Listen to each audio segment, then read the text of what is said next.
ಯುವಕನ ಕೊಲೆ, ಇಬ್ಬರ ಬಂಧನ.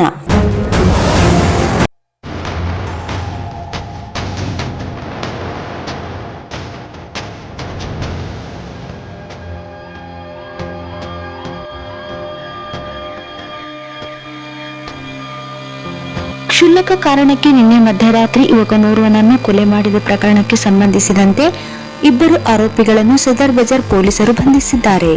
ಜೈರಾಬಾದ್ ಬಡಾವಣೆಯಲ್ಲಿ ಎರಡು ಗುಂಪಿಗೆ ಸೇರಿದಂತೆ ಯುವಕರ ಮಧ್ಯೆ ನಡೆದ ಕ್ಷುಲ್ಲಕ ಜಗಳ ಕೊನೆಯಲ್ಲಿ ವಿಪರ್ಯಾಸಗೊಂಡಿದೆ. ವಿಶಾಲ್ ಎನ್ನುವವನ ಗೆಳೆಯರ ಜೊತೆಗಿದ್ದ ಬಾಲಕನಿಗೆ ಹೊಡೆದ ಪ್ರಕರಣಕ್ಕೆ ಸಂಬಂಧಿಸಿ ಕೇಳಿದ್ದೆ, ನಿನಗೆ ಮಧ್ಯರಾತ್ರಿ ಕೊಲೆಗೆ ಕಾರಣವಾಗಿದೆ. ಜೈರಾಬಾದ್ ಬಡಾವಣೆಯ ರಾಜು ಮತ್ತು ಬಸವರಾಜ್ ಎನ್ನುವ ಯುವಕರು ವಿಶಾಲ್ ತಂಡದಲ್ಲಿದ್ದ ಬಾಲಕನಿಗೆ ಹೊಡೆದ ಘಟನೆ ನಡೆದಿತ್ತು. ಇದನ್ನು ವಿಶಾಲ್ ಪ್ರಶ್ನಿಸಿದ್ದನು. ಇದಕ್ಕೆ ಸಂಬಂಧಿಸಿದ ದಿನಾಂಕ 22ರಂದು ಎರಡು ಗುಂಪುಗಳ ಮಧ್ಯೆ ಜಗಳವಾಗಿತ್ತು. ಇದೇ ದ್ವೇಷದಿಂದ ನಿನ್ನೆ ಮಧ್ಯರಾತ್ರಿ ರೇಡಿಯೋ ಸ್ಟೇಷನ್ ರಸ್ತೆಯ ಮಾವಿನಕೆರೆ ಪಕ್ಕದಲ್ಲಿ ವಿಶಾಲ್ನಿಗೆ ಚಾಕು ತಿವಿದು ಕೊಲೆ ಮಾಡಲಾಗಿದೆ.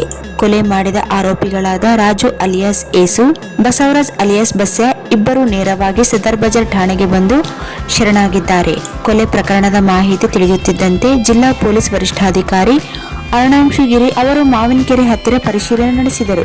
ಕೊಲೆ ಆರೋಪಿಗಳ ವಿರುದ್ಧ ಸದರ್ ಬಜಾರ್ ಪೊಲೀಸ್ ಠಾಣೆಯಲ್ಲಿ 7/2026 ಕಲಂ 103 1 ಸಹಿತ 3-5 BNS 2023 ಮತ್ತು 3-2 SC/ST ಕಾಯ್ದೆ 2015 ಅಡಿಯಲ್ಲಿ ಪ್ರಕರಣ ದಾಖಲಿಸಲಾಗಿದೆ.